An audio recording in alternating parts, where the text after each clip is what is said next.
नमस्कार दोस्तों।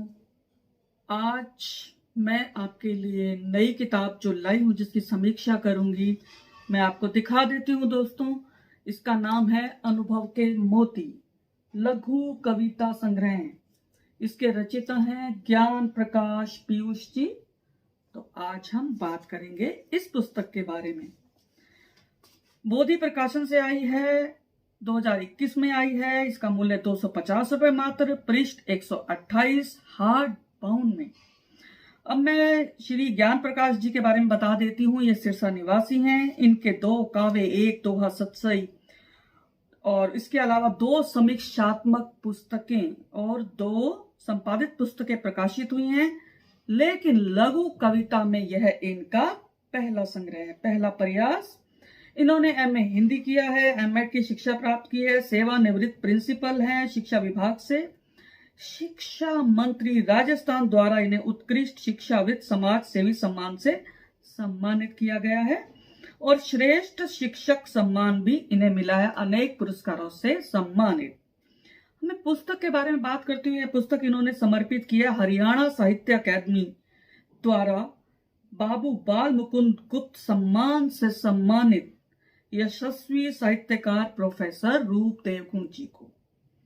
रूप देवगुण जी ने लघु कविता के क्षेत्र में, लघु कथा के क्षेत्र में बहुत कार्य किया है।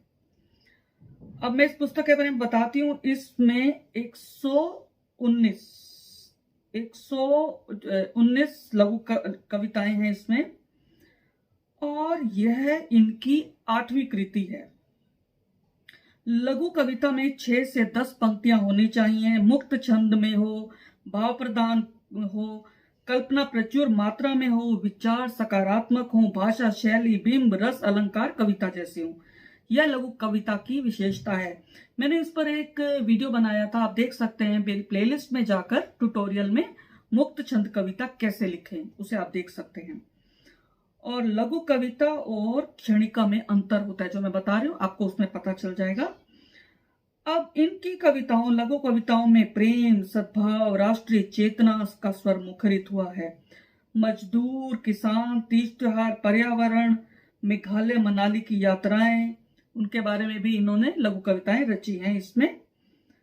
और इनकी लेखनी से ये जो लघु कविताएं निसृत हुई हैं उसमें इन्होंने नशाखोरी, भ्रूण हत्या, दुष्कर्म, महंगाई, जनसंख्या वृद्धि और कोरोना से संबंधित विषय भी लिए हैं। और उसी अलंकारों की बात करें तो अलंकार, उपमाएं, रूपक, पुनरुक्ति, मानवीयकरण, ये सभी तत्व इनमें सम्मिलित हैं। तत्सम शब्दों का प्रयोग भी इन्होंने किया, उर्दू शब्द भी काफी सारे प्रयोग किए इन्होंने। भाषा सरल है, भावना प्रधान है, बिंबों का भी अच्छा प्रयोग किया है ज्ञान प्रकाश जी ने। इन्होंने पीयूष इनका नाम है तो इन्होंने अमृत बांटा है लघु कविताओं के माध्यम से। इनमें मुझे कुछ तो गद्य कविताएं लगी, थोड़ी बहुत, और बिंबों का मैंने बताया जैसे बढ़िया प्रयोग किया है। मुझे एक चीज लगी कि लघु कविता एक पृष्ठ पर एक है जो अपने आप को संपूर्ण दर्शाती है। इस कारण क्या हुआ है कि हर पृष्ठ पे बहुत सारी जगह जो है खाली छूट गई है। पृष्ठ का भराव होना चाहिए था, इसके लिए या तो वो एक फॉन्ट साइज बड़ा कर देते या फिर नीचे रेखा चित्र, संबंधित रेखा चित्र बीच बीच में, सब में तो नहीं, रेखा चित्र वे इसमें बना सकते थे। बाकी सब ठीक है और इन्हें मेरी अनेक शुभकामनाएं। लगातार साहित्य सृजन में रत रहें, मेरी ऐसी ईश्वर से कामना है। मुझे लगता है अभी इन्हें लंबा सफर तय करना बाकी है। मैं भगवान से प्रार्थना करती हूँ कि और इस तरह की और रचनाएं, कहानी संग्रह या जो भी कविता जो इनकी विधा है उसमें और रचनाएं रचेंगे। और अब मैं पाठ कर देती हूँ इनकी लघु कविताओं का। आपको पता चल जाएगा कि इसमें किस तरह की लघु कविताएं इन्होंने शामिल की हैं। फ्लैप पर ही इन्होंने दी है, पहले तो वो भी पढ़ देती हूँ और बीच में 1-2 और पढ़ूंगी मैं। पहले देखिए इसमें क्या लिखा फ्लैप पर, कि दीपक की लौ सी होती है आस्था, तम से बाहर निकलने का दिखाती है रास्ता, निराशा से नहीं कोई उसका वास्ता। एक और देखिए प्रेम के बारे में है कि प्रेम घोलता है अमृत जीवन में, गिराता नफरत की दीवार, महकाता सृष्टि को चंदन सा, दिलों को जोड़ता, लाता जगती में बहार, परस्पर बढ़ाता है प्यार। जिंदगी को लेकर इन्होंने लिखा है कि जिंदगी की किताब के हर हर्फ में है छिपा संदेश, उजाले का समझ जो पाया और अमल में लाया, हो गया माला माल, रहता हमेशा खुशहाल। एक और देखिए कि कमियों को भूल रिश्तों में तलाशे, भावनाओं के सुंदर फूल हो जाएंगे वे आपके अनुकूल, फिर बरसेगा जीवन के आंगन में प्यार का सावन मन भावन। एक और देखिए कि अंधेरे में भी होती है उजाले की किरण, पर दिखाई देती नहीं नकारात्मक सोच रखने वालों को। ये बहुत सुंदर मुझे लगी लघु कविता। एक और है कि दिखाई देती है आशावादी मानव को, जिसकी दृष्टि में समाया रहता है सदा लोकहित का भाव।